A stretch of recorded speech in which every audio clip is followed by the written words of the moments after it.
open the December 3rd meeting of the Undergraduate Student Senate at 6:34 p.m. At this time, we will move into public comment. Before we get into our guest presentation, are there any members of the public who would like to speak at this time?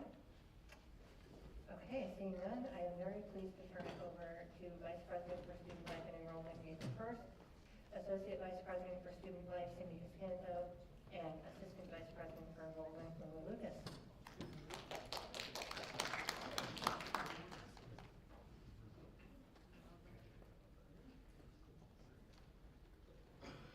Hey everybody, it's good to see you, and thanks for having us to talk about enrollment and housing tonight.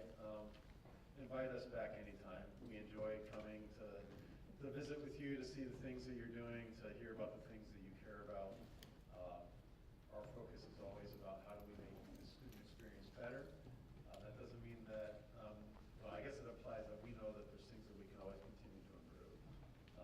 We have a lot of things that we've been working on in relation to enrollment as well as in relation to our housing program. And so we put together a few things today, not to assume all the things that you may have questions about, which is basically to say that we expect that you're going to have some questions about some of the things that we put up, but perhaps you came here with some questions ahead of time. They were right. So as was suggested by Kyle, we have a couple of our leaders here with us today. Cindy Costanzo is going to, I'll pass it over to her in just a minute, to talk about housing and the things that we have been working on that front. Also joining us today is our Assistant Vice President for Enrollment, Lily Lucas, and she's available to answer any questions that may come up in relation to our admissions and financial aid program. But to get into it, and I'll work through these slides relatively quickly because we'd rather focus as much of our time as possible on the questions that you have and to have conversation with you. We've been working on a strategic enrollment management plan for the last year or so. The last real enrollment plan that the University of Connecticut has had was one that came out of Governor Malloy's administration in collaboration with then President Susan Herbst to grow our enrollment by about 5,000 students circa 2018, or somewhere thereabouts, maybe a little bit before that. It was a plan that was funded by the state of Connecticut until it wasn't, and then the state of Connecticut funds dried up to fund it, and enrollment growth at that point in time was plateaued because the state funds that came with that enrollment growth just simply were not there. So fast forward a few years, the university started to put together a strategic plan. That was done and completed just a little bit over a year ago, 18 months ago.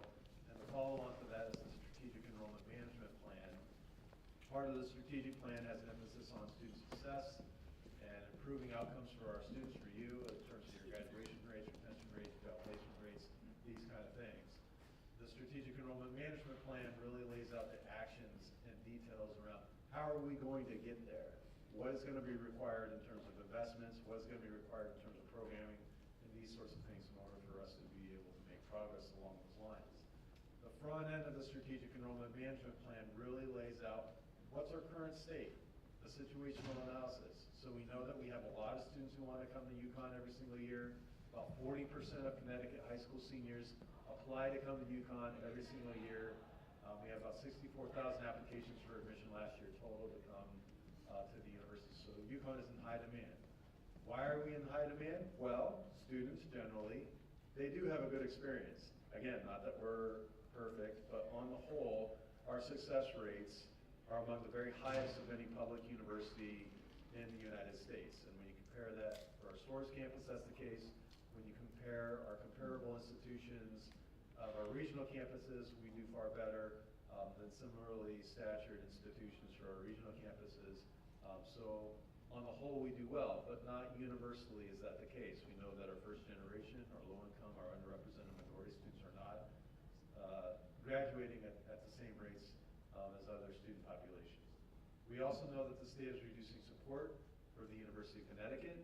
That is a trend that has been the case for several years, and we do not expect for it to change. In other words, there's not going to be external resources necessarily that is going to help us to address the challenges that we're facing. On the graduate side of the house, we've had strong graduate programs in a decentralized manner across all of our academic programs at the university. There has not just been a rolled up overall vision and plan for our graduate student enrollment program. So that's something that we acknowledge as well. We also know that the number of high school graduating seniors across the Northeast and other areas of the country is in dramatic decline. This has to do with nothing more than birth rate. Fewer people were born in the years, 18 years ago and a little bit more. And so there are fewer high school graduating seniors in the state of Connecticut. As an example, I mentioned we had about 40% of the high school seniors in the state applying to UConn. We have about 40,000 high school graduates in the state of Connecticut. That number is going to drop by about 1,000 a year over the next 12 to 15 years, and that's a substantial drop. In the state of New York, it's even more significant, and other areas of the country as well. We know that we are a driver in the state's workforce. UConn produces graduates that go on to run major corporations in the state of Connecticut and beyond, certainly. So whether it's in the insurance industry, whether it's teachers, whether it's nurses, whether it's engineers, for that matter, on the professional school side, pharmacists, lawyers, doctors, and so on. We know we're the major driver, the most significant driver for talent in the workforce for the state of Connecticut, and that's just a reality. And then we also know that historically, we've been very undergraduate-centric in our enrollment plan. We've been very stores-centric in our enrollment plan, and we want to begin to expand our scope of our work to focus on the success of our students across all of our campuses, across all of our programs, at all levels. From that, and I'm just giving you the Reader's Digest version here, so from that, we developed 6 strategic enrollment plan goals. The first 3 are undergraduate, the last 3 are graduate. We'll probably focus most of our attention today on the undergraduate goals. I will say that historically, again, our focus has been primarily on how many more new students are we bringing into the University of Connecticut. We are flipping that around and placing our primary emphasis on how do we keep more of the students that we have, and how do we graduate more of the students that we have on time. Followed then by, what does that mean for our actual enrollment growth for the University of Connecticut? So the first goal is about first-year retention. How do we move the needle on first-year retention from the point that it is now, around 92, 93%, to closer to 95%? On the second goal, it's a graduation rate. How do we move our 86% graduation rate closer to 90%? Each one of these goals, just so you know, has a list of tactics and strategies that are oriented around how are we going to get there, what are the investments that need to be made. That's informed by evidence around what we know about the student experience and the reason why people leave the university in those instances. And so everything we're doing there is really well informed by the data in the background. And then the last goal, of course, is about the enrollment goal, growth. I should say the last goal, goal 3, about the enrollment growth itself and where are we going.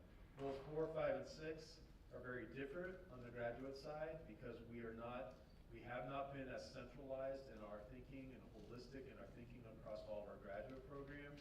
So we're establishing a baseline. What does that student experience look like? What should the outcomes look like? What should the overall capacity of our graduate programs look like? So it's a little bit different of an orientation. Goal 3, I'm going to go back just a second, has as a part of it tied into a plan that has to do with the finances, financial aid, and other needs of the institution, resource needs of the institution. It does have a schedule.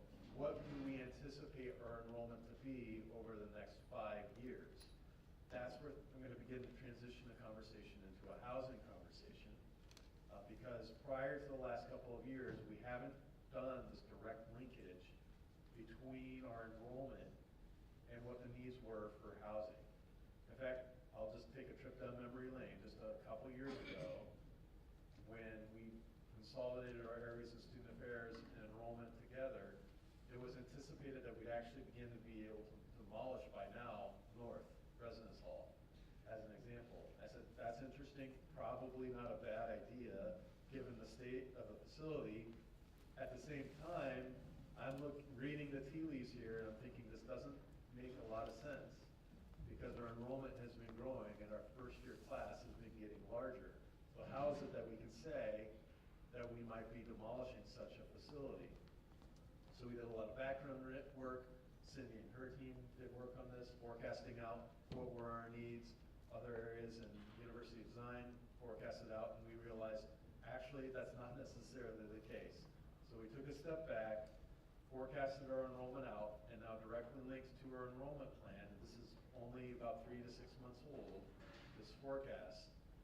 We know, based on what our enrollment is going to be, what the need for beds is going to be for our undergraduate student population in a very definitive way, assuming that we meet the enrollment targets and we retain the students and all the things that are prescribed as a part of the strategic enrollment management plan. So there is a demand forecast. There's also a supply forecast. How many beds are we going to have? So the blue shaded area gives you a forecast of how many beds we're going to have on campus that are available for students. It doesn't change a whole lot over the 5-year horizon. The blue line gives you a forecast of what the number of beds are that we're going to need in order to be able to accommodate students. Above that are green shaded areas. The green shaded areas are the off-campus housing developments. Dark green is what exists today. Light green is what is anticipated to be open. And then the yellow shaded areas are areas that are just outside of the stores area that are heavily utilized by students according to our off-campus student services office.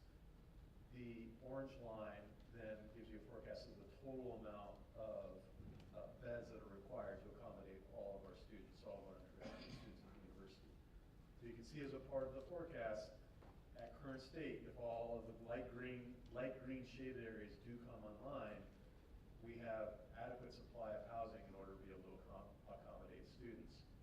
And this has been a very important thing for us as we think about our plans going forward and our future construction projects and these sorts of things. There are a lot of other exciting things. Cindy's going to talk about some of them. Others, new residence halls and things are things that we're talking about that are in the coming years. And this particular slide is a stores-centric slide. There's a very similar slide for the Stanford campus as we open up housing at our Hartford campus, which we have a pilot open this fall. And we'll open the permanent residence hall next fall. We will do the very same thing for those campuses to ensure that we're forecasting what our needs are and what is our supply and squaring those things up to the degree that we can actually make sure that we have the space that we need in order to be able to accommodate our students. With that, I'm happy to turn it over to Cindy, and then we'll get to questions after.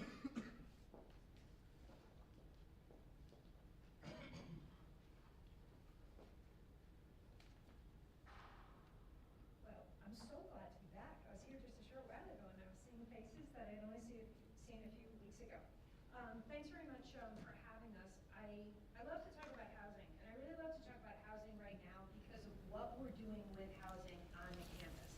So as Nathan pointed out, there's a lot of growth that's happening. There's some new construction. There's also some additional construction in plans. If you go out towards public safety, you'll see an area that's beginning to be demolished. There's a new construction plan for that area. So that's really very exciting, and on the previous slide that Nathan showed you. But the area that I really focus on is what do we have here right on our campus, and how are we being strategic with those properties to meet the needs of our students. So first of all, we house about 67% of our total undergraduate population. Okay. Of our total you want to stand here? You know. See, Kyle knows that I float around. So in any case, we house 67% of our undergraduate student population. Anyone who's been at UConn for a while, we believe that everyone does that, but all schools, is it loud? Too loud? But all schools do not, in fact, do that. We house a significant percentage higher than most of our matched peers. University of Massachusetts houses approximately the same percentage of students, but most institutions, particularly large institutions, house a significantly smaller population. So we really have a unique group of students. We also have seen with our students over the past few years, there's a greater percentage of our students that want to stay on campus, live on campus past the sophomore year. So that's created an interesting challenge for us. Those of you that are sophomores may have remembered that there was a bit of a housing crunch when you came in here coming in on your freshman year. So we have assessed that issue and made some significant changes in housing. So the good thing for us is although we have somewhat struggled at different times during the housing period, from application to acceptance to selection of housing, we're very proud that we've been able to resolve all waiting lists in the past 2 years.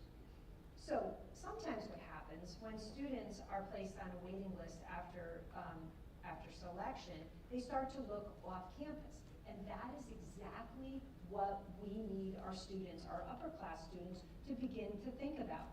So overall for us, what we are going to be doing moving forward is we will be guaranteeing housing for incoming first year and second year students. Incoming first year students are required to live on campus, second year students are not. But our historical data tells us that about 91% of the returning sophomore class wants to live on campus. Although I wouldn't call those populations vulnerable, they are our more vulnerable population. So they're students who have only been here about a year. They have never lived independently. So we wanted to protect those two groups of students and allow them to live on campus. We do have ample housing for students beyond the sophomore year. But two things what we know is we will not be able to allow all juniors and all seniors to live on campus. The good news of that is as students move into their junior year, and then even more so moving into their senior year, a greater percentage of students elect to move off campus and live in more independent campus housing. Thus that green area that Nathan was showing you about. That's good news for us. Now this is the housing timeline, and I know probably for all of you and every other student, this is going to be the most important slide that you're walking away from. This timeline reminds you of important dates for you and your peers to be thinking about in terms of applying to housing and then ultimately selecting housing. The first date I want you to remember is January 1st. So although most of you probably will be home for the winter recess, that is the date that we open the portal for housing applications. And I encourage people to jump on that portal, and if they want to live on campus, begin to apply for housing then. What you see over the next few points on the screen, mid-February, this is when we close the online application deadline. A few weeks later, we notify students who have been guaranteed, or basically those students that applied for housing that are being granted housing. So housing is then affirming with that group of students that yes, in fact, you have a space, you will be able to proceed to housing selection. What also happens during that time is we create a wait list. And this is kind of a crisis point for some people. They believe when they're waitlisted that that means they will not get housing. And in fact, I've been watching this now for several years, and it is amazing to me when I see that wait list, and I get a little bit nervous with the numbers, and the folks, they're exceptional in campus housing, they say, slow down, it will be fine. And it seems to work its way out. And this is why we've been successful in the past couple of years, and we have placed all students, or been able to offer all students housing who wanted it. So as we move through the timeline, we get to April, that's when housing selection is. This is another stress point for students, because although you know that you are going to be able to select housing, what you really want to know is where can I select housing? Very important to remember, housing selection is going to be based on a couple of factors. Our honors students will pretty much have a separate track, and they will be selecting their housing from that honors housing pool. Our general student population, they will receive an opportunity to select housing, and much of that is based on credit. So the earlier you pick, the more opportunities you'll have to choose from. April through August, we manage the wait list, and as vacancies arrive, we continue to move through the students that are looking for housing. What we have seen just in the past 2 years, 2 years ago, we were seeing far more vacancies on the male side of the house, and so we were able to offer males on the wait list housing faster than the females, and the complete opposite happened in this past summer. So I don't think there's necessarily any trends. What's important to remember is we have a process, we have a team that works on this throughout the period from April, and they take this all the way into the first day of classes to ensure that every space that is available is offered to a student that wants that space. The other thing I want to talk to you a little bit is housing renewal and refurbishment. The university has now committed a significant amount of funding each year for us to address housing issues. Nathan was referencing North, and we have been addressing a number of issues in North. One of the other big projects that we have going on right now is up in Husky Village. That has required a significant amount of work. We did roofs over in another area of campus. But this time of year, we are working on what projects, what priorities we will need to address next summer. This plan will continue. There is a lot of work to be done, but the good news is we factor in the funding need into the budget of campus housing, and we are committed to continuing this work. I think those are the major points. So we'll turn it over to you right now. What questions can we answer for you? Don't leave me hanging. See, I knew it. You were smiling. You were smiling right there. I knew you were coming up with a question. What's your question? I'm not going to wander around the room because I know I'll do it. Here, I'll come to you. Forget it. I ain't going to wander around. Smith for the minutes. My question is about the housing waitlist and just clarification. You said it's been resolved for the past 2 years. So if I, for example, end up on the wait list, how good or stressed out should I be about, if I just hold in through and don't look for off-campus houses, should I be guaranteed, I don't know if that's the right word, on-campus housing, if that's what I want? I think it really depends. It really depends what year you are and what you're looking for. And I think we really need to be honest. We need to be honest about that. So if you are on the wait list and you are looking for an apartment in Hilltop Apartments, and you come to me and you say, Cindy, should I wait on the wait list? I'm going to say, absolutely not. That's not going to happen to you, because I'm going to be honest with you. So there's obviously spaces on campus that are in high demand. Do I think if you wait, you will get placed? But where you get placed, or if you have the ability to live with another person, a person you choose, that's going to be far more difficult. So I think that we have to be honest and we have to be transparent about it.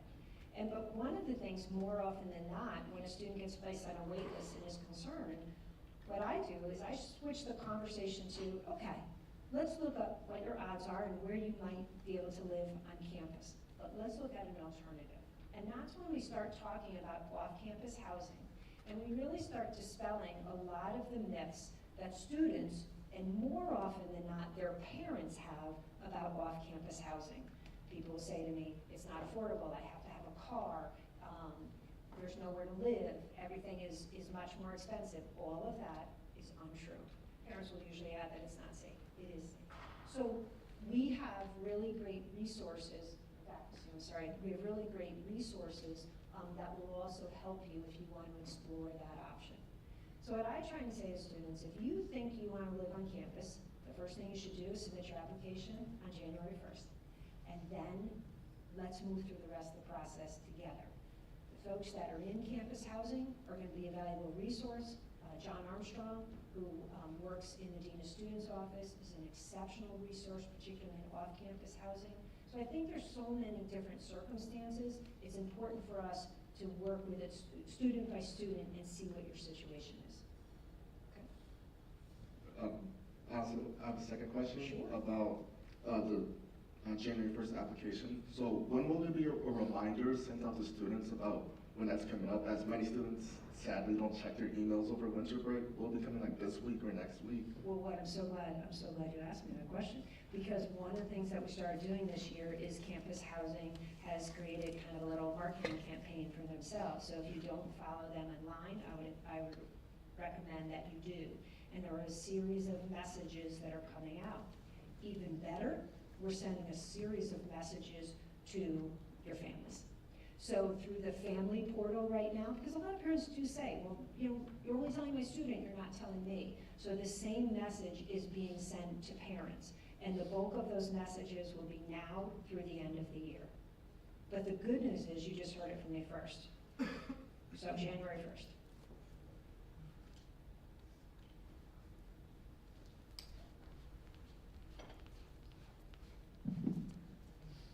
So I'm a freshman, so on January 1st, even though the housing portal opens, I likely cannot select my housing like right there at midnight, right?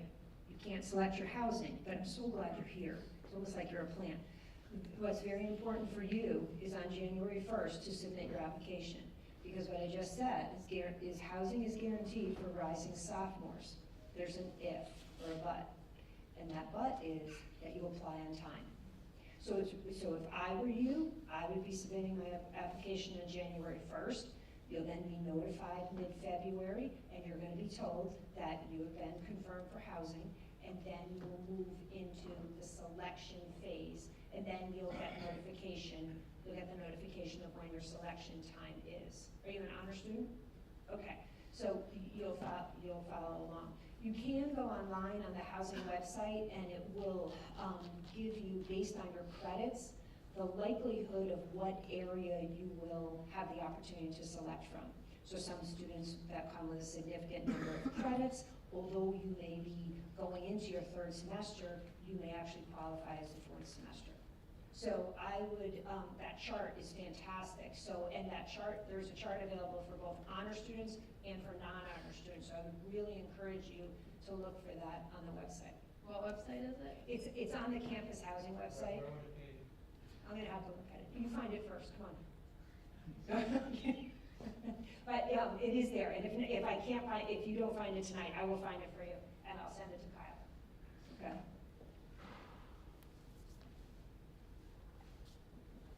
Hi. Hi. For rising juniors and seniors, will there be a priority for those who apply earlier compared to later? Yeah. Okay. Yeah. So remember when I said January 1st? I mean it. Okay. What happened last year, we did the exact same thing last year. And so what we did, the portal opened the first, students started applying. We knew for both the juniors and the seniors, there was a cap on the number when we went from that last person that would be in versus the first person that would be on the wait list. And it absolutely was, it was date stamped. And then those students that didn't apply on time, so even if the closing date, I think last year was February 14th, so if they applied on the 15th, they were automatically on the wait list. Now for both rising juniors and seniors last year, we did reach capacity before the closing deadline, but it was pretty close. It was right about there. So again, that sends the message. Those that apply on time are in a favorable position. That's a good question. I think it's 12:01. I think it's 12:01 midnight. Venice for the minutes. I was wondering, to piggyback off that, are juniors given more priority over seniors, or I know you mentioned like a percent of both? It's a percent of both. What we know historically is, so wipe out this plan that we have, but we look at the historical data. So if 70% of rising juniors elect to remain on campus and 60% of seniors, then what we did is we matched those percentages. We felt that that was the most equitable way to do it. Otherwise, if you didn't do that, you would quickly end up in a position of saying, okay, well, now all juniors get housing and no seniors. So we do want to recognize that there are certain students that really need to be on campus. Of course, I want to clarify, accommodations and otherwise are taken into account. So if you have an accommodation that you need on campus housing, that is tracked completely separately for our accommodations unit. Okay, thank you. You're welcome. Yes. Just a quick note, please do say your name for the minutes before your question.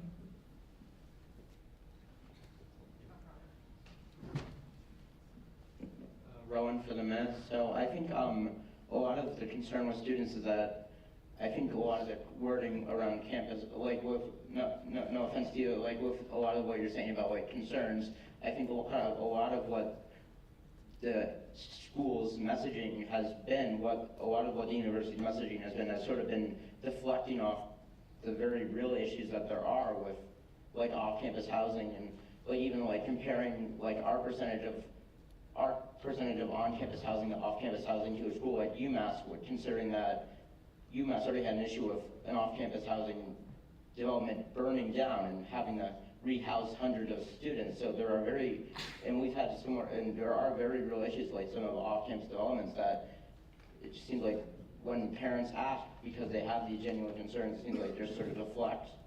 And I think just like, my question is just like, how are we committed to like handling these situations, and like, how are we committed to like resolving some of the issues that we have? And I think another question I have too is that like a lot of the issue of like the wait list and the fact there are vacancies that don't get filled is because students who wait on the wait list don't choose undesirable spaces.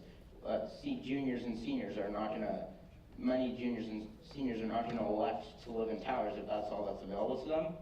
So it's like, is there like any priority put on like making these spaces more desirable so that we can fill them? Yeah, you just brought up a number of really important points. And let's start at the beginning, and that slide that Nathan showed you. I think the university has embraced that we have a limited number of beds on campus. That's a reality for us. But what is important when you look at this chart is the proximity of and availability of off-campus housing. And these are spaces that have university buses that transport our students to and from school. Yeah, but I believe part of the problem with that is that the bus, it is sort of unrealistic to live off campus and not have a car because those buses don't run frequently enough and reliably enough. I think that you can make an exception to any circumstance, absolutely. And if it were my child and they're going to be living off campus, and actually my children went here and they did live off campus, and I was very much involved with helping them find a space that met their needs. And needs can vary significantly, so I understand that. But I think that this chart shows that the university has embraced the greater community. And by that saying, we have a finite number of beds on campus, which still is a large number. We house 14,000 students, that's significant. But then we rely upon those in our community who have private accommodations and are building new facilities to supplement what we have. And then as Nathan pointed out, we continue to talk about new construction, and is that a viable way for us to move? And those decisions will still be considered. In terms of living off campus, you're right, you want to consider a number of factors. Where I do think the university has done a lot of great work, and I'm going to circle back and give him another plug, is John Armstrong in the Dean of Students office.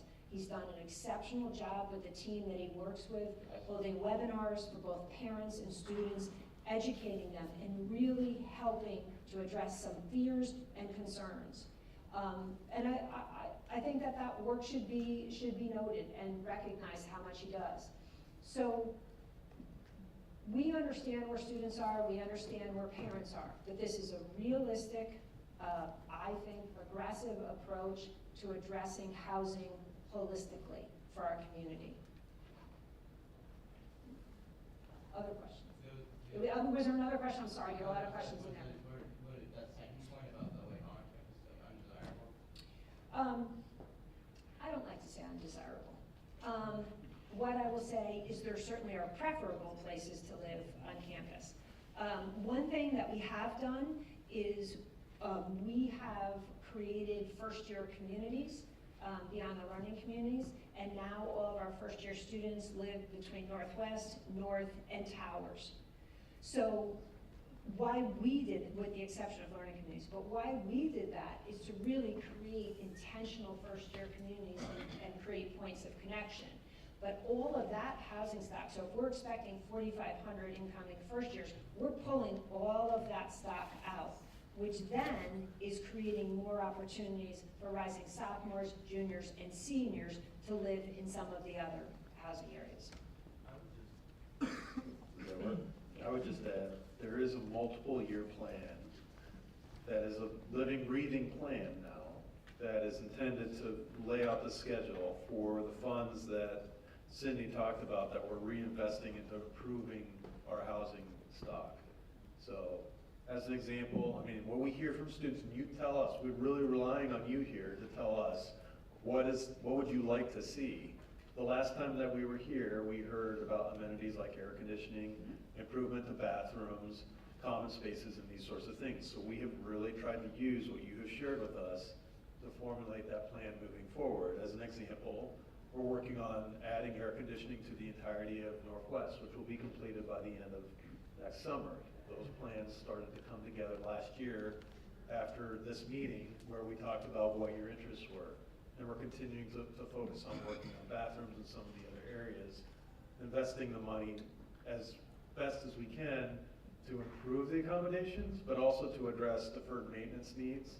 And just for reference, the deferred maintenance needs, which are things like roofs and things that are probably not as exciting to talk about that you're not going to see, but the deferred maintenance needs across our housing program is upwards of $500 million. So we're going to do both of these things at the same time with an intentional plan and a schedule to get them done so that we can ensure that it's a safe facility to be in, but it also has the accommodations and the amenities that our students are looking for that you have shared with us.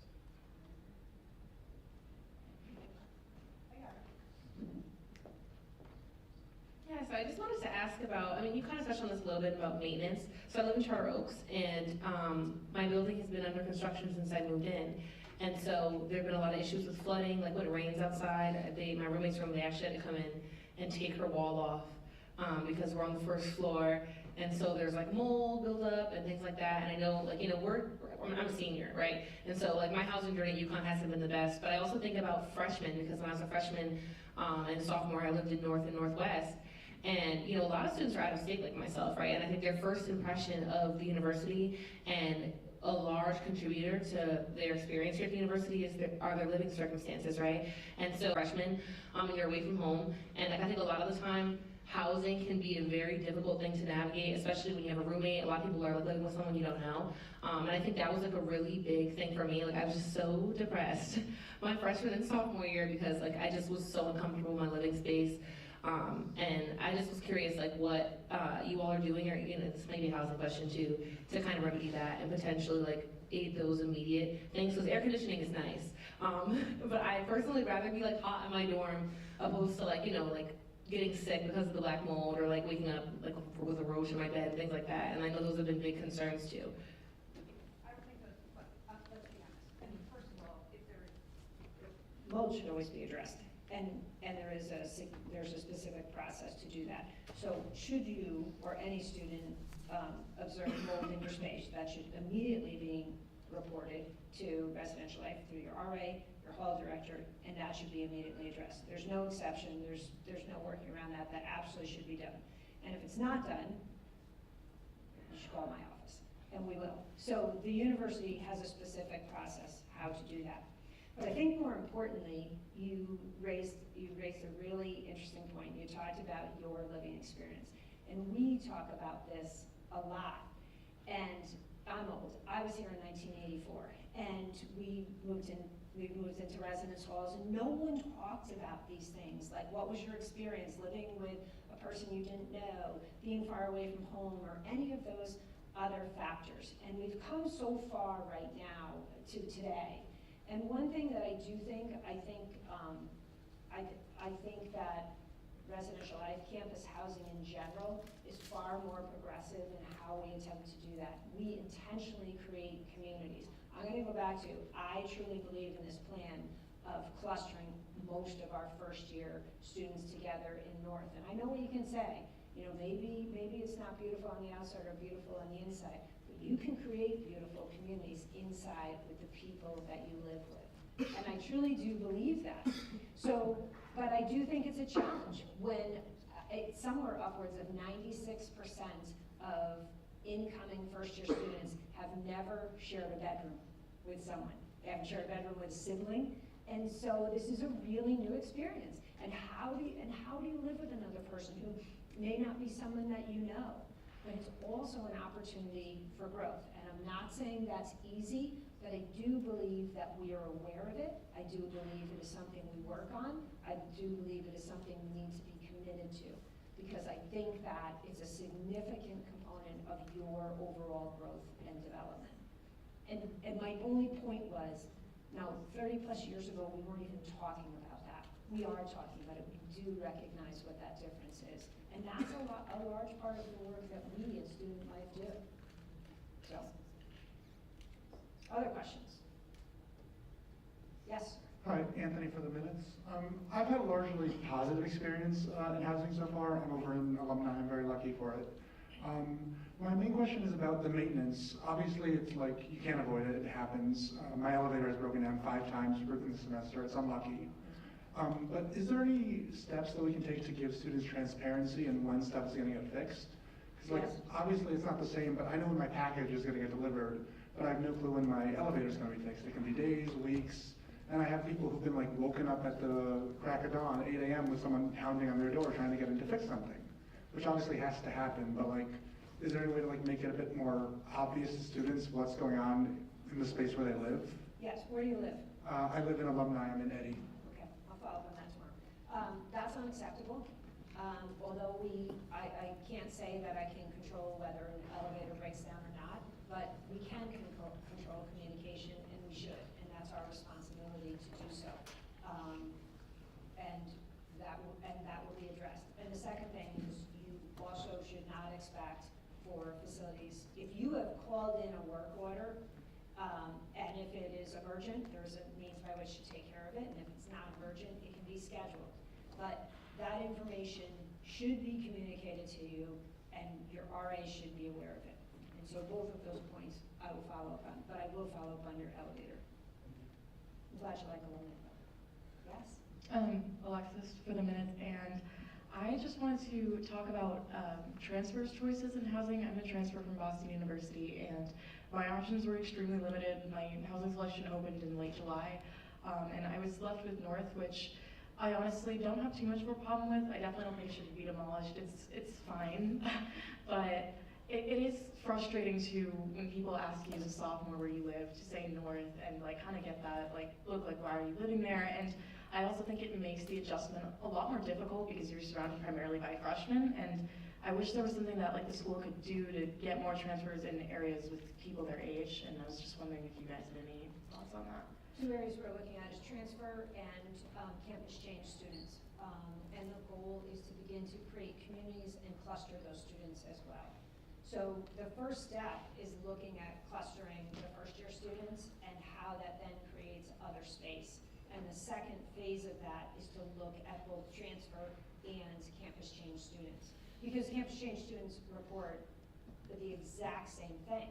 So, you know, if they have a friend that they're coming from a regional campus with, and maybe they're able to live together, but if not, they're kind of lost amongst, you know, the masses, and that certainly is not our intention. So this is a multi-stage approach, and doing this first step with the first year students, and we're really gonna see what the feedback is. Are we seeing a significant difference? Are we seeing, I mean, our retention rates are good anyway, but are we seeing students report greater satisfaction? And again, you know, they're living in North and Towers, but we believe this is the beginning of starting to address some of those other issues. How do I feel in that space? How do I fit in that space? How do I find my fit? Because UConn is a large, complex institution. And so when you're coming from the outside and you're one of 500 transfers, you're a small percentage of students that, you know, that come as campus change, that can be really overwhelming. So it is absolutely on our radar, and we're starting to move in that direction. Yeah, I just think like transferring is definitely one of the hardest things a person can do in their college experience, is like recognizing that the place they're at isn't a good fit and having to start all over again. So definitely think that like housing should consider that, even though it is, I admit, it's a small portion of the student population. No, but it's very important, because how you come into that community, although you transfer and we guarantee you 1 year of housing, same thing with campus change. But is it just about guaranteeing you housing, or is it guaranteeing you housing in which you have an opportunity to start to create your community? And as a transfer student, one thing we know about transfer students is they are far better connecting in other areas of the university and getting involved as you have here and other, so you are better at that, or you have 1 year of additional experience, but I really believe what's so foundational to the experience is what's happening in your home, in that place that, where you live, temporarily. Thank you. We're on it. I just add one thing, that the reason why Cindy is looking at this with her team to think about the ways that we can create community for our transfer students and change the campus students and how we prioritize them in housing is based on the evidence. We know that obviously first-year students benefit the most from living on campus. That's pretty basic, right? You come to college your first year, you live on campus, it stands to reason. Without even doing a whole lot of research on that, we know that that's gonna have a positive impact on the student experience. We also know that that's the case for our transfer students. We also know that that's the case for our changing campus students. We also know that our upper division students, actually, when they move off campus and live with another UConn students living off campus, their graduation rates and success rates go up also. All of these things are working to guide us as we make decisions about how do we prioritize over the amount of beds that we have available to us, and how do we create community within that system of our housing program for all of our students, no matter where they may be. And Cindy's utilizing that evidence to make these choices with her team. The data is really fascinating to look at though now, because we can look at different areas on campus and level of satisfaction. We can look at students' engagement in certain activities and programs. We know that students that participate in recreational activities within our UConn recreation program are far more likely to report being satisfied with other areas of the university that may be unrelated. So it is all very strategic what we do, and there's pieces that we will implement along the way, and then watch how the data continues to guide us. Again, I'm going to note back this point about what we're doing with first-year students. It will be fascinating to see when we run the SERA data next year, what it tells us about that community. And I'm very optimistic about it. Thomas McMillan for the minutes. I see on-campus housing demand for fall 2025 is less than UConn managed beds, which implies that the university is meeting or exceeding demand. The problem is that's glaringly wrong because there's a wait list.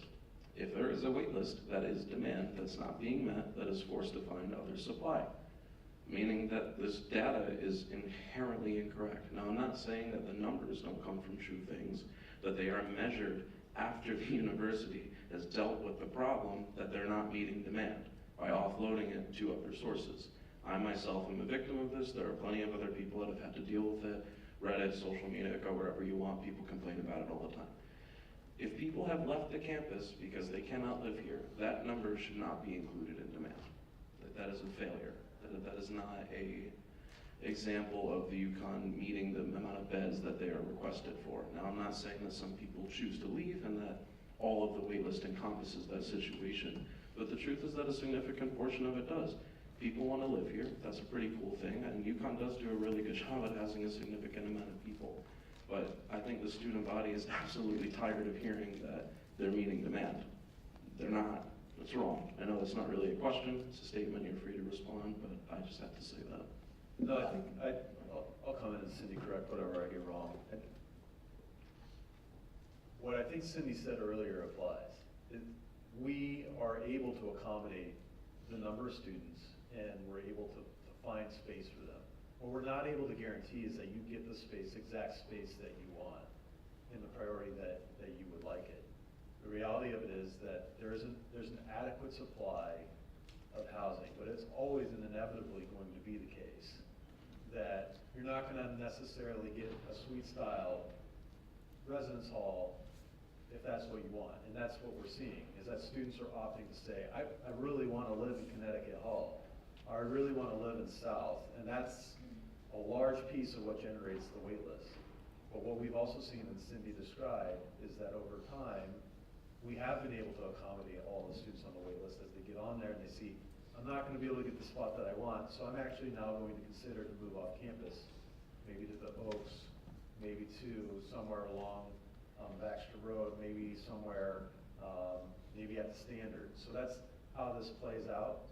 And that's the case across higher education at every institution of higher education. I agree with you that we know what the preferences are based off of what students are asking for.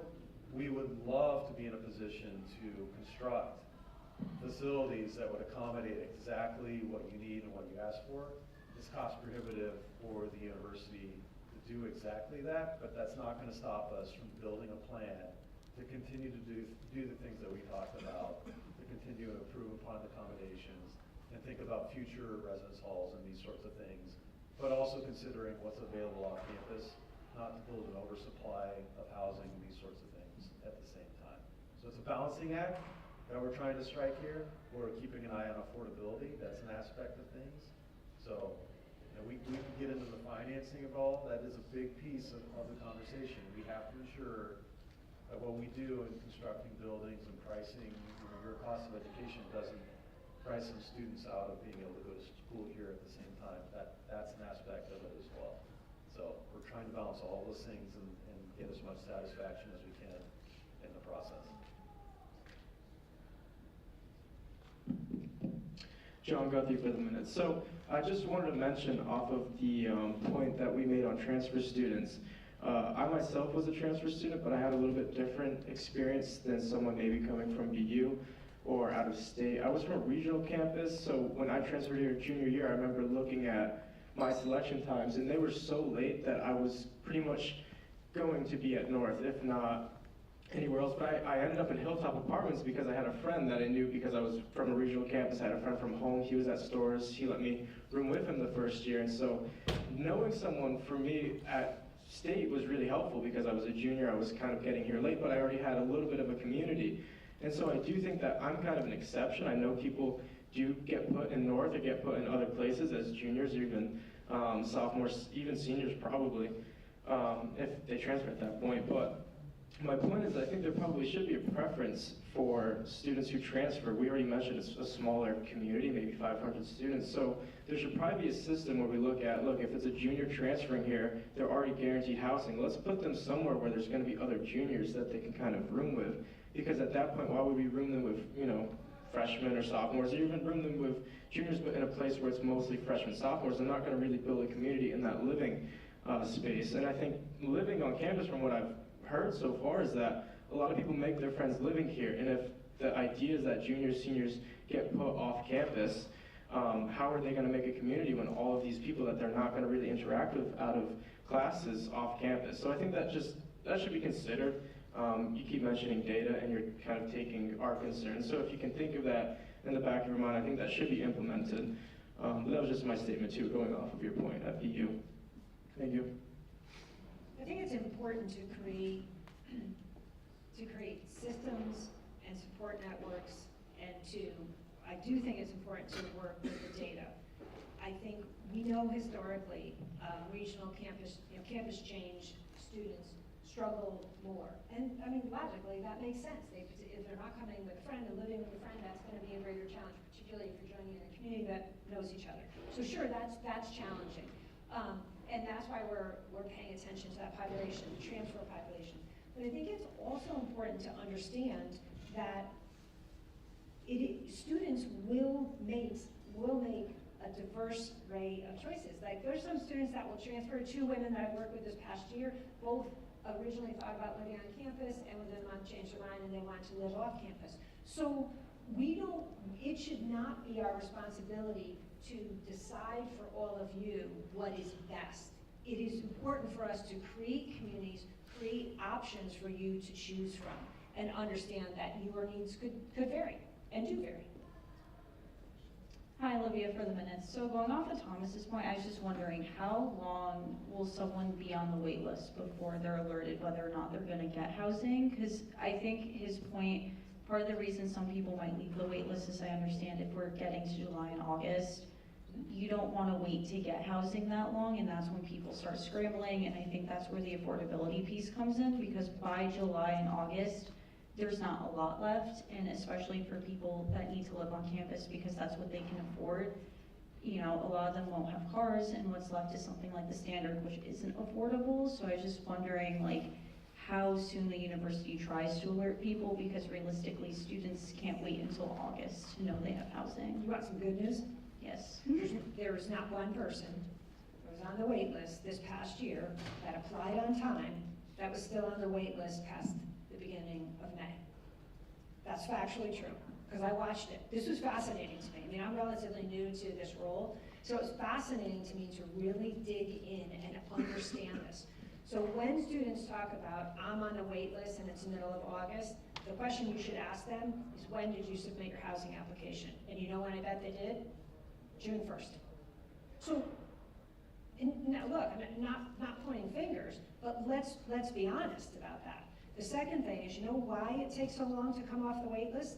Because not all students, but some students apply for housing, get their spot, they haven't gone to selection, they get their spot, but at the same time they're talking to their 3 friends, who all 4, now we're 4 people, that all have guaranteed housing.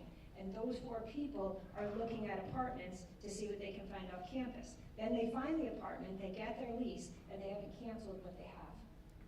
So some of this is knowing what the real facts are, and talking to your friends, and being honest as a true community amongst yourself. Because I think you would agree, those 4 people in that circumstance, if they want to move off campus, that's great, that's totally fine, I'm excited for them. But they should think about that they're holding 4 spaces from someone else being able to get that. Now that's not, I'm not saying that's absolute, that's not all the time. But sometimes when you hear these examples, like someone doesn't get housing until August 15th, that how long do I have to wait? Unfortunately, our answer to you is, we're not sure. We work off of what we've seen historically. We got very close to say, this group that got put on the wait list, you're probably gonna hear by this point, and you'll probably hear by this point. But, I mean, it's not a definitive science, but those 2 examples I gave you they're not just one-offs. They happen. I was surprised as I really walked through it, and it was in fact true. So. Thank you. Yep.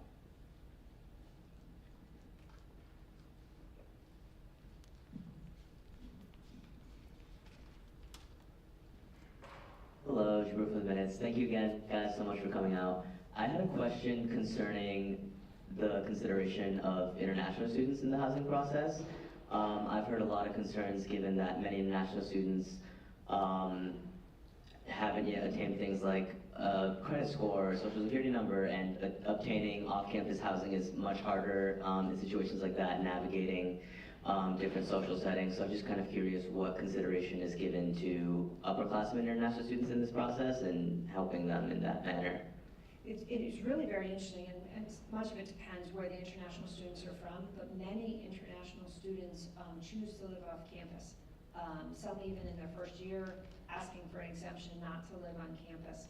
I don't know why that, I'm not sure why that is, but we absolutely see that. You know, maybe some international students, their friends lived off campus, so as they join, you know, they feel more comfortable. I'm not really sure, but we do see a significant number of international students living off campus. In terms of incoming first-year students and second-year students, international students would be guaranteed as any other student. I think that's another important component of this decision, is to be able to, because, you know, you're talking about, I mean, that is a major, a significant, everyone is going through major changes, but that is even more significant. So I personally would favor those students taking advantage of the first and second year on campus. I'll just add, we do know and have a lot of information on our international students and their finances, actually. So what you're describing is something that's real, but it's very few. So what I would suggest is, if you know somebody that's in that situation, to make them known to us, or at least suggest that they come to talk to us, because it's going to be a rare case in that set of circumstances. We want to know about it to see what it is that we can do to help. Awesome, thank you. Venice for the minutes.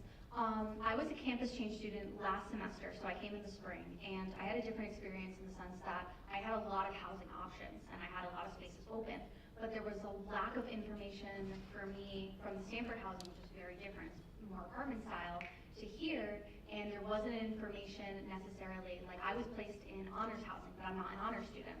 So then I wasn't allowed to go to some of the events, or I could have, but it wasn't that same community.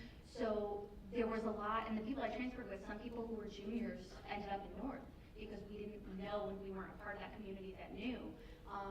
But I wasn't sure if there was any attempts or any way that we can improve on making sure that campus change and transfer students are as educated as possible in the process, or especially ones in the spring who don't get all of the new events in the beginning of the year and they're just dropped here in the spring.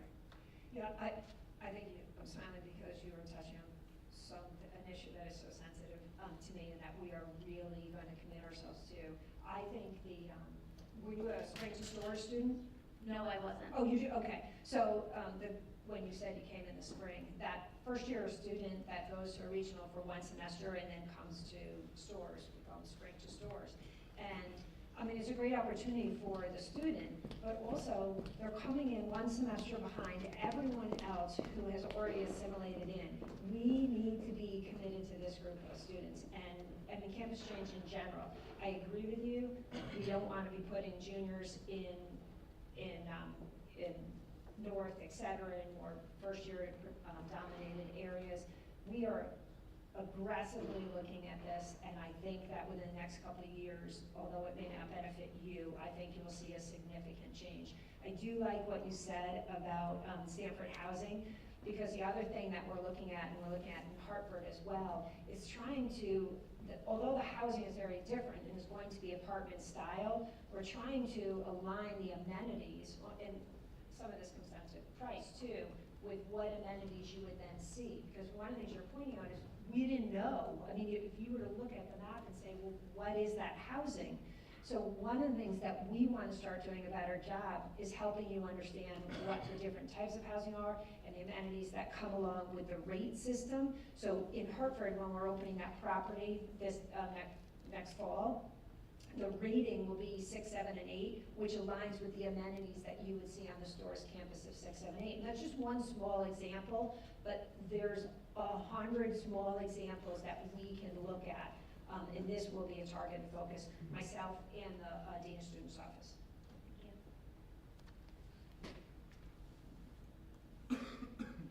Any questions? Unfortunately, for the sake of time, this question will have to be our last one. I kind of want to bounce off one of the early points. So, Smith for the minutes, I myself am a transfer student from Connecticut State Community College, and I've been in academic situations that have risked my ability to graduate in the 4-year timeline. And part of the enrollment plan is to increase the graduation plan, and I was wondering if you have more specifics on how do you plan on increasing the graduation rate, and specifically for transfer and campus change students as well. Thanks for the question. And these have been great questions, by the way. You gave me a warning ahead of time when I was coming. But I knew this was going to be a good conversation. So yeah, the focus of the strategic enrollment management plan as well as the strategic plan is about student success.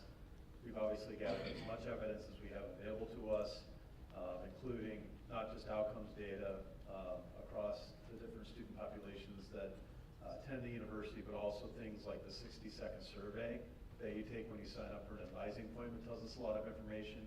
Things like when students decide to leave the university and they go to the Dean of Students Office to talk to them about their exit from the university. We're trying to glean off as much information as we can from those instances so that we can understand how do we need to improve as a university. From that, what we've been able to compile and understand is that there's 3 main reasons why students leave the university. The first is financial. It has to do with financial barriers that they're facing, some of them expected, some of them unexpected. Students who come from families that have a crisis of some kind, or a parent who lost a job as an example, are leaving the university because their financial circumstances have changed. That's just one such example. And we're doing things specific to that on the financial aid side under Mona's leadership with our financial aid team to try and identify those students where they are and provide supplemental support to lift hold on these kinds of things to make it possible for them to register and stay enrolled at the university. That's a challenge because there's finite resources, but again, we're trying to stretch in ways that are different than the past to identify those students where they are. The second reason is a result of academics, which I think is maybe at the core of your question. We still have a lot of work there to do to understand the circumstances exactly that students encounter with faculty members individually or across their entire experience academically. And Dr. Daryl Stark in the provost office in undergraduate student success is working on solutions to provide supplemental support academically for students. Again, identifying students where they are to try and provide additional academic support, be it writing, mathematics, or social sciences, whatever the case may be, to ensure that we've provided every opportunity to be successful. The last category is a little bit more dispersed, and is really bucketed in the category of a sense of belonging or a low level sense of belonging, which can mean a variety of different things that I would maybe summarize as students just simply haven't found the connection to the university to the degree that they feel comfortable here, for whatever that reason that may be. And again, we're trying to identify ways, working through the variety of areas of our university. It might be the recreation center. Cindy and I have talked a lot about that. It might be in university housing. It might be through one of our cultural centers. It might be through a club or organization. It could be any number of different things that we need to be able to identify and engage with students that haven't found a way to connect yet, and connect them with that so that they can have as good of an experience as they can. And those experiences are actually going to contribute to your success as well. And that's, I think a lot of you probably chose to sit here for a reason today in student government to participate. You're trying to improve yourself, you're trying to give back. This is ultimately going to feed back into your success as a person, ultimately what you do in society. That's what we believe. So it's us trying to be a little bit more proactive and identifying students that are encountering these challenges, and when we identify them, get them in touch with resources and support necessary in order to be able to improve the overall experience for our students. We know that that's going to improve their student success rates, and so that's our general approach on that front. Okay, well, so last question, I guess that was. So thank you all very, very much for your questions, for inviting us here. As Cindy suggested, she was just here, she's back. Any one of us, any members of our team are happy to come to you at any point in time to talk about anything that's relevant to student life and enrollment. We really do try to wake up every day and come to campus focused on what our president asks us to do, which is to put students first, foremost every single day. We know that we're not perfect, we know that there's challenges, and we're best and better for it if you can help us to identify those head on so that we can continue to improve the experience for students. So again, thanks everybody very, very much.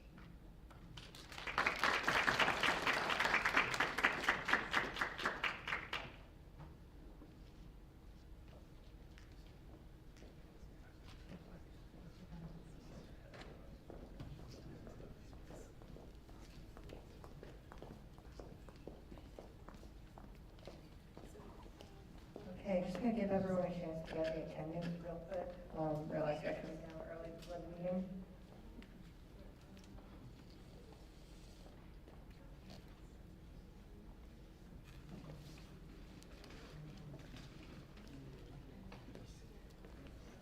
Anyone still scanning this code? Yeah, 1 second. All right.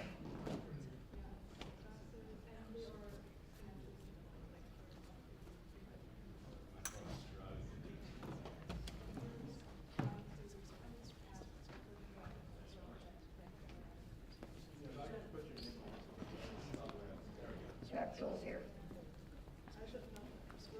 All right, so today we are going to skip verbal reports for the sake of time. If anyone has any questions pertaining to the reports? All right, so we'll now move into our voting items. First up, we have the approval of the minutes from our last meeting on November 12th. Are there any questions or points of discussion related to these minutes? Seeing none, I will move to approve the minutes by unanimous consent. Are there any objections? All right, the minutes are approved. Next up is the confirmation of Yumirla Osaguera to the position of First Gen Society ex officio senator. Anastella De Silva, the outgoing First Gen Society ex officio and the president of First Gen Society, has nominated Yumirla to fill her role. And we're super excited to have her join us. Are there any questions or points of discussion related to this confirmation? All right, I will move to confirm Yumirla by unanimous consent. Are Are there any objections? Congratulations.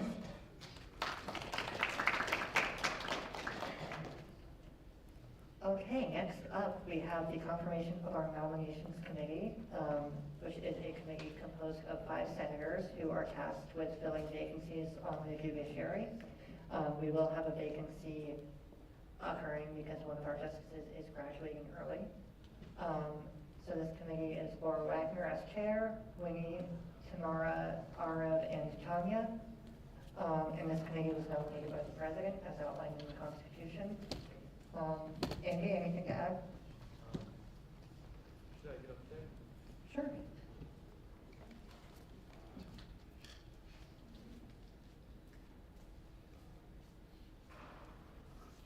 So we're planning to do this again. Oh, we're going to do this again in the spring with the new president and everything, but we're just doing this to fill out the last justice seat. And so basically how it works is now that we have a vacancy, we have these senators, and so what they're going to do is basically they're going to work with the chief justice, and they're going to review applications. And so people, once I think a little brief sort of Google form, and people can apply to be this justice. This committee will review the applications, they'll send out interview invites, you'll interview this committee, the committee will make decisions on the justices, and they decided on these 5 senators because they thought they would be a good judge of who could be our next justice. Thanks, Andy. Does anybody have any questions or points of discussion on the nominations committee? Okay, seeing none, I will move to confirm the nominations committee by unanimous consent. Are there any objections? Congratulations, everyone. Next up, we have a motion to disperse $500 from the judiciary's election expenses line item to reserve the Student Union Theater for the spring debate. Ella, I'll turn this over to you.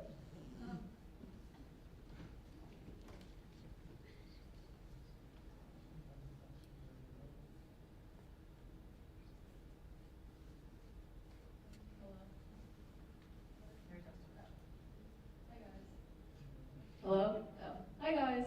So yeah, this $500. This is for the Student Union Theater for the debate. I'm not sure if I'm going to need an AV tech or like any other equipment that I'm going to need to get with the money. So that is what this is for. And yeah, spring debate. Any questions? Okay, awesome. Okay, last call for questions and points of discussion related to this disbursement. Okay, we're going to move into a hand vote here. All those in favor of dispersing $500, please raise your hands.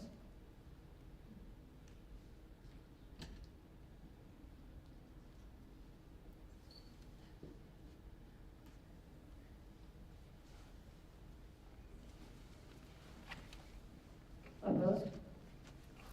Abstentions? All right, this passes by a vote of 26-0 to 2 with myself and Amanda abstaining. Okay, next up we have the approval of USG's fiscal year 2026 batch payroll report that is going to take effect, if passed, on January 1st of 2026. Billy, the floor is yours. Hello. Okay, great. Hi, everybody. Okay, so as Kyle mentioned, minimum wage is going up January 1st. So we were asked by trustee student organization support, our advisors, to just kind of do a large overhaul of all our pay bands to just make sure that everyone is above that minimum wage, and each pay band is separated by X number of cents according to our bylaws. So to make this pretty simple, I basically just took everybody's current wage and increased it by 59 cents.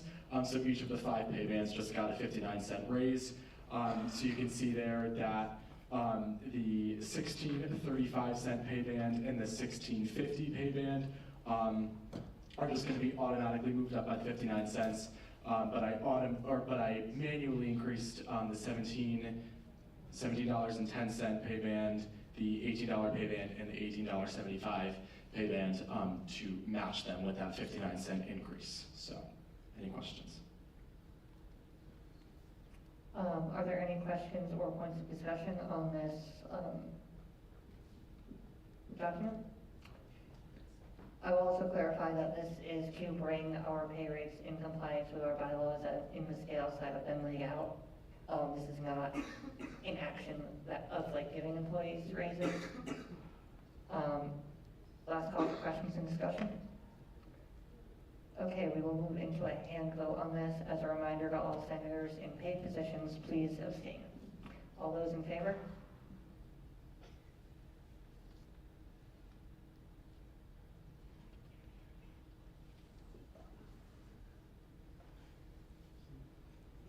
Opposed? Abstentions? Okay, this passes by a vote of 21-0-2, with me, Nick, Andrea, Dave, and Molly abstaining. Okay, next up is the approval of the fiscal year 2026 USG Student Activity Service Fee Advisory Committee, or SASBAC packet. The packet or the spreadsheet open?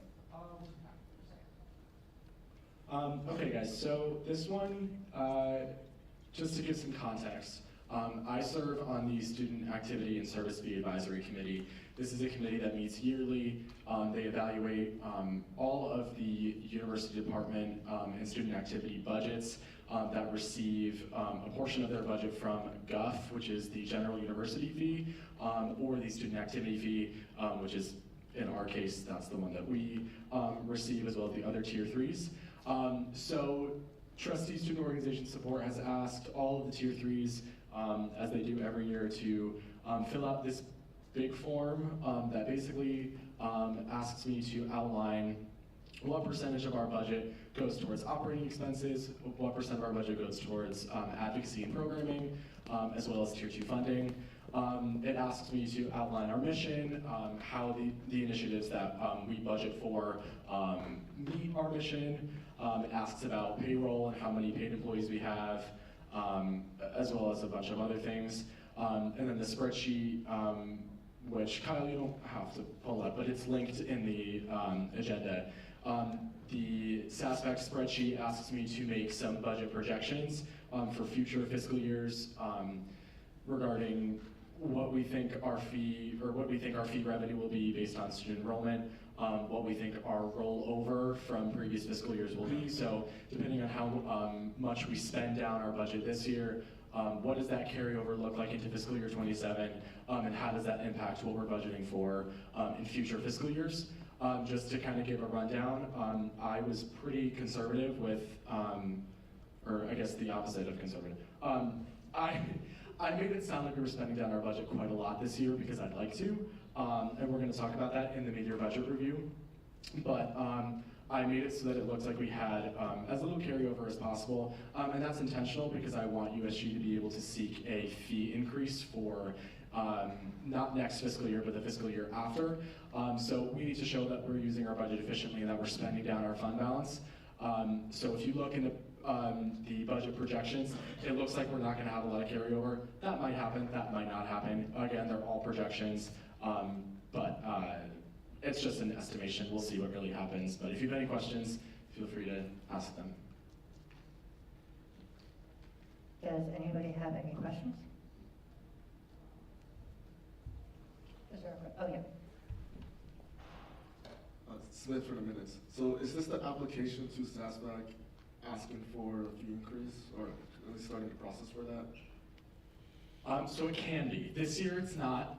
If you scroll down, there is a question that indicates whether or not USG will be asking for a fee increase. I said no, but I did make a note in the form saying that while this year we're not, we're hoping to spend down our fund balance in an effort to prove why we might need a fee increase in future fiscal years. Does that make sense? Okay. Any other questions? Any points of discussion?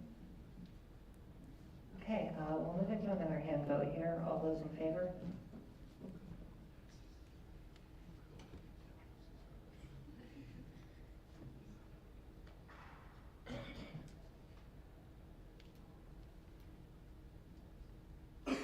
Opposed? Abstentions? That passes 26-0-2. The abstentions are Kyle Lowry and Kafka. Okay, now that we're through the bureaucratic, we have a call to action concerning rec center access restrictions in the event of a burst or hold. I'll leave the QR code up for a second. And I will give the floor to Sagaf.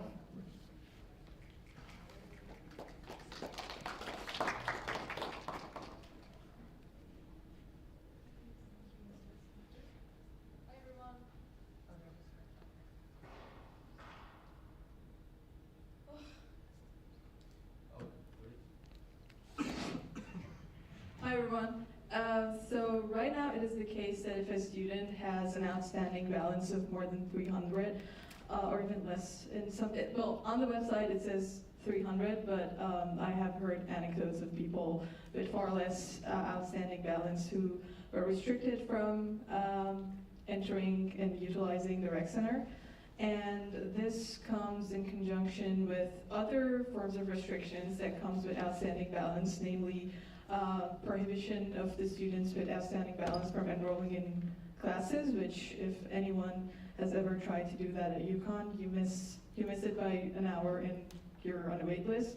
And also, they, in some cases, there are, students can be penalized financially up to $300 for late fees. So this piece would essentially call on Bursar's office to drop the rec center access restriction in the event of a hold, so that in the similar vein that we were talking about today, for students to be able to meet with people, build communities, participate in activities that could boost their overall experience and their time at college. This will ask the Bursar's office to drop this punitive measure. Any questions? Are there any questions on this legislation? Any points of discussion?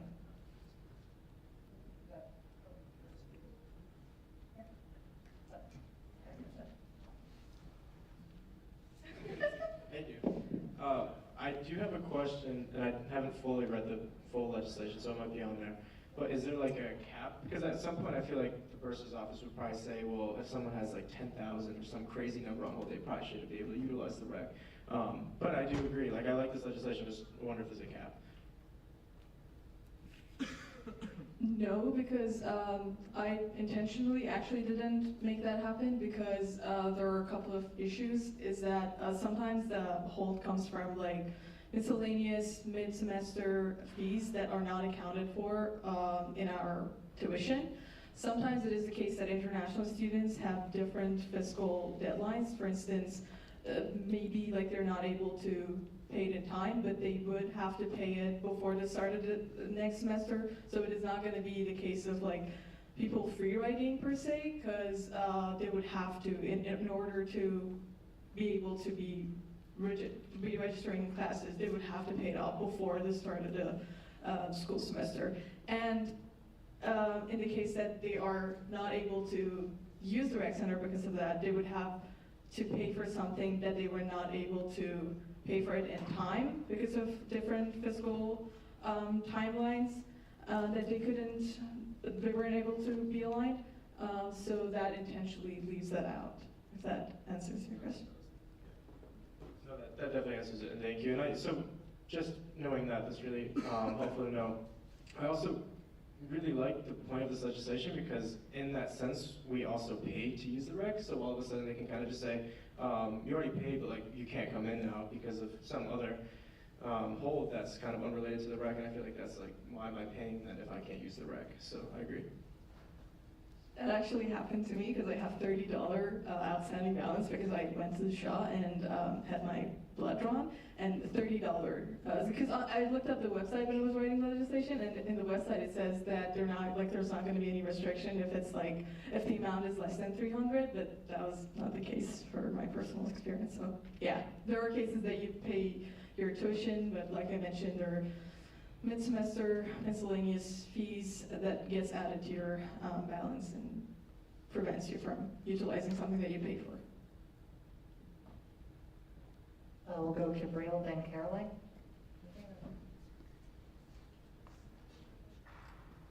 Hey, Brooklyn Minutes. Just want to say good job on the legislation. Passed my committee and everyone voted on it. Passed. It was so great.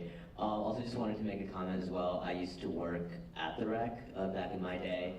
And a common error, like, because the rec and the bursar's office are different offices that like communication, so students would pay their, like, for example, late bursar fees, but then it would take time for the rec to process that. So even like up to like 3 business days, they've already paid their fees, they'd come in trying to tap their ID, and they're like, hey, what's going on? I paid my fees, and this was like a really common error, and we have to explain to them like, hey, we know you paid it late and everything. So it is like a big issue, that it is limiting the students' access to access these facilities that can go into their physical and mental well-being. So this is definitely something important to consider. May I add on to that? That's like very spot on. I would also would like to mention that it seemed like that students were being punished for not having the money in time, especially given that the revenue generating scheme is already in place, because if you don't pay it in time, you're gonna get, like I mentioned, financially penalized for it. So it really doesn't make sense. You're already asking for late fees, you're already preventing them from registering to classes, and rec center sound excessive to me as well. Thank you, but thank you for your help in writing this, by the way. You and Caroline both. Caroline, for the minutes, I also just wanted to follow up with just like a number for everybody, because I was curious myself. So the rec center fee we pay every semester is $250. And so like in your case, if your fee bill was paid in full on time and you have a $30 charge added onto that, you've already paid for the rec center access, you paid that $250, and you were still being limited and restricted access because you were not paying $30. But your rec center is not going to the rec anyway, so just wanted to point that out because I thought that was a little funky. Any other questions or points of discussion related to this legislation? Okay, seeing none, I will move to pass this legislation by unanimous consent. Are there any objections?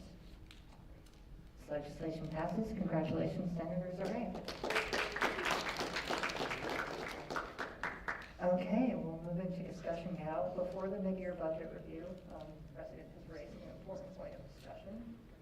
We're going to sing happy birthday. It was his birthday yesterday.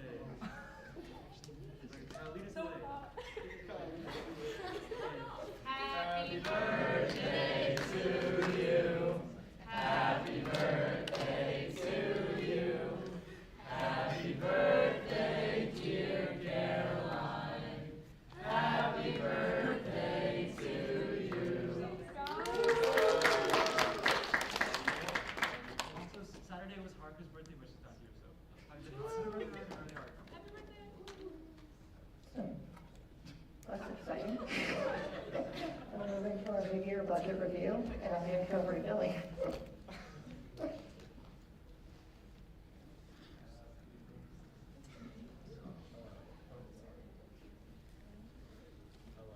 Hello. Okay. I know everyone wants to go home. I'm sorry, but I ask for like another 15 minutes of your time because I think this is really important. Okay, great.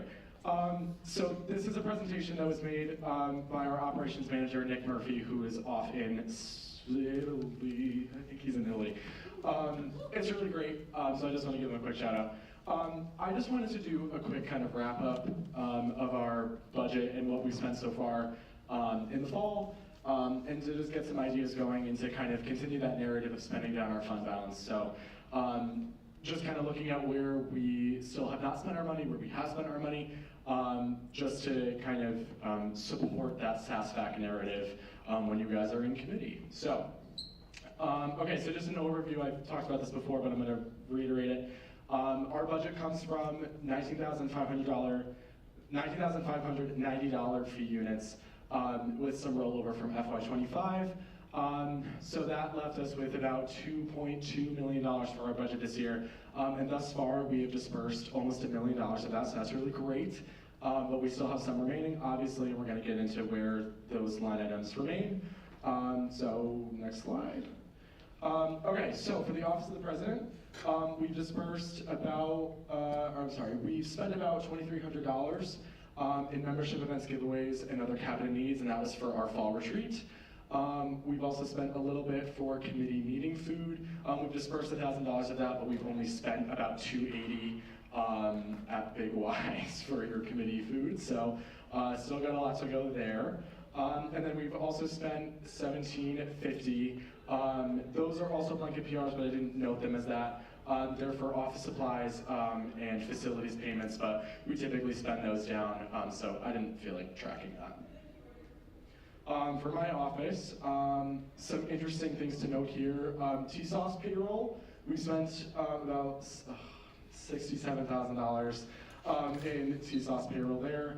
And then for student payroll, we spent about $55,000. So we're looking good on payroll. For the SASBAC form, I lowered both of those for next year in our projection, so I'm hoping that that will hold true based on this year's data.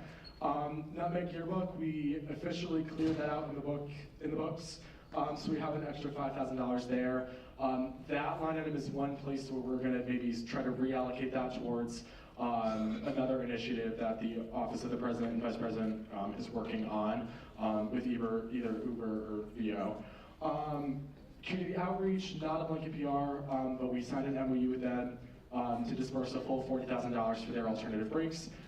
That's all said and done. And then for IT support, we budgeted for $50,000, but we only spent about $43,000. And that's another line item that's going towards that other initiative that Andy and Haritha are working on. And then office telephone charges, we haven't really spent a ton there. And then software is also low. I would like to mention for student payroll and non-student payroll, those numbers are as of November 1st, so we've not been billed for the month of December. I'm anticipating that those numbers will only go up by about $15,000 to $20,000, but just something to keep an eye on. Okay, and then for the CDO's office, we spent almost $9,000 there. I know that that's gone to the finals, care fair stuff, Mikel Cardona, yes, the NYC trip for 2 of the learning communities. But we've got some exciting events for the spring, so that's exciting. I think we're probably going to spend that down quite a bit. And then I think Phoenix is exploring other ways to use that $3,500 cultural fair line item, so we'll see what happens in the spring. And then for Office of the Speaker, not a whole lot going on, but that's typical. The space reservations have already been dispersed, and we've been invoiced for the fall. We'll be invoiced for the spring in May.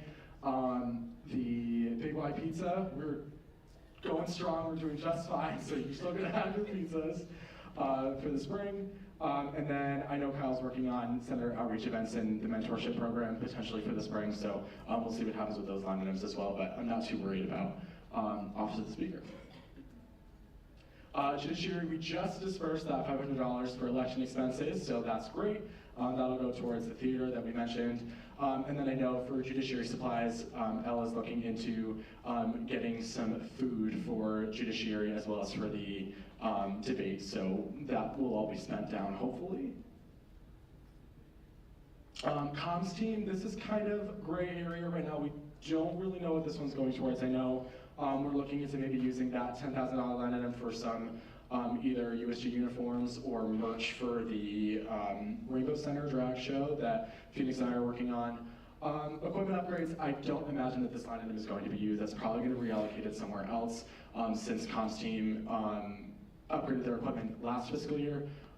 So I'm sure we'll be in talks with Andy and Haritha about probably reallocating that towards that other initiative that I was talking about, but I just wanted to make a note of that. And then for AC affairs, some interesting data about WEPA.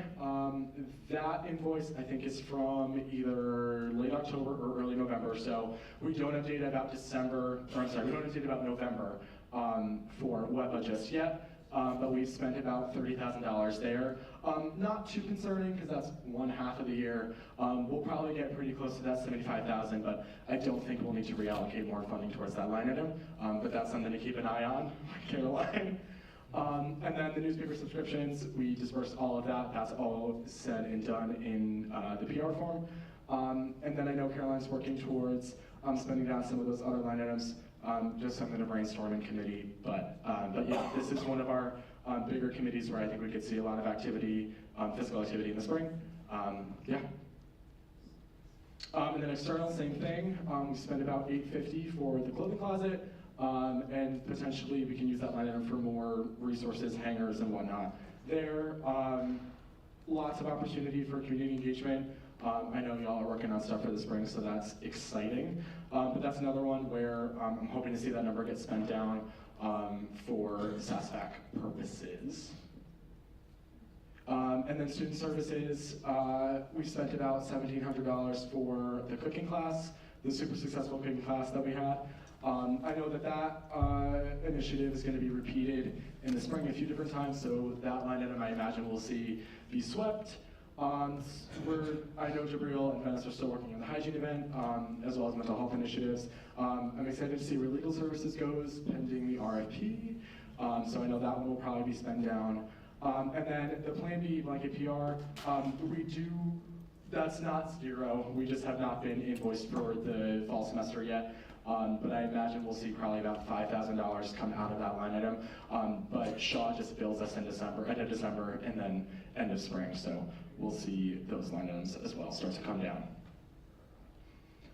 And then the moment you've all been waiting for, Tier 2 funding. We've spent about $600,000 there. We closed the form in late October. We're reopening December 9th. So we will start to see some more fiscal activity there. But this is not too concerning. We've had the form open since July, and we ran some numbers on Tier 2 funding. And if you look at just fall spent on fall-only categories, not including coaching, not including what we've committed for spring events, we've only spent about $395 for fall only. So this is good data. We're not too worried about it. Obviously, we're going to keep open lines of communication to Tier 2s as well as all of you. But yeah, I think that's the last slide. All right, are there any questions? Would anyone like to raise a point of discussion? Okay, last call. Billy, anything further? I think I'm good. Thanks, guys. Okay, thanks, Billy.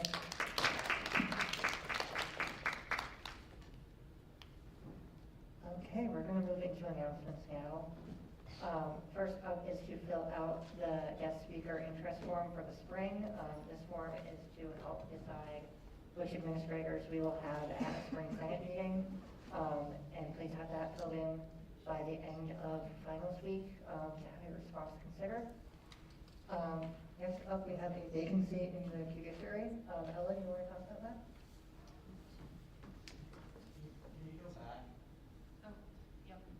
I'll leave this up for people to scan.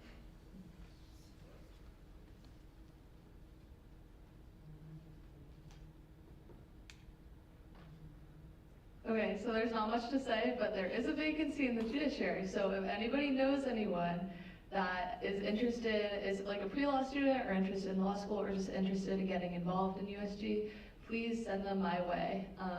And if any of you needs my email or wants to talk to me after, just come up to me and say hi. So yeah, thanks. Can you just tell everyone quick what the judiciary does? Oh, yes, okay. So for anyone who doesn't know, hello?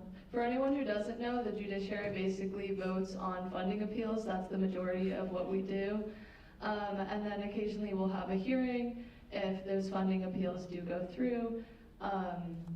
And then other things we do, we handle the elections, so we certify election results, and we also handle any election violations, so that's going to be a really prominent thing in the spring. So if anyone is interested, again, please let me know. Thank you. Thanks, Ella. Next up, we have an event tomorrow, Final Survival Stop, from 12 to 4 in the Student Union. Felix, don't want to tell everyone what that is? Hey guys. Oh, that was so weird. Hey guys. Okay, now. Hey guys. Final Survival Stop is tomorrow, 12 to 4. It's going to be right across from Dunkin' next to the convenience store. We're giving out snacks and stress balls and socks and blankets. The blankets are really nice and good texture. They're nice and comfortable. And I'm missing something. Oh, and the worry stones. Yes, thank you. Kyle's very fond of those. So definitely stop by. You can take one of each. And all you have to do is we'll have a bunch of QR codes put out there so we can just keep track of who's coming to get the supplies. But definitely stop by and spread the word. Yeah, there'll be a flyer posted tomorrow. But yeah, right outside. near convenience store on the second floor of Student Union.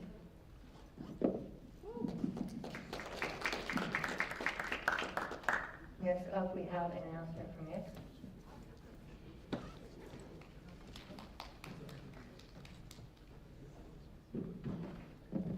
Don't worry, I won't keep going long. So after having a meaningful conversation with Kyle, and for my own personal reasons, I am effective immediately stepping down from my role as deputy speaker. I want to thank Kyle and Andrea for the fantastic year, and to all the senators that participated in their internal affairs. I'm going to miss all of you, but that does not mean I'm leaving the USG. I'm just going to stay in my role as off-campus senator, and I look forward to working with all of you just as that position only. And yeah, that's pretty much it. I hope all of you have a fantastic break. And I know that's really sudden, I apologize.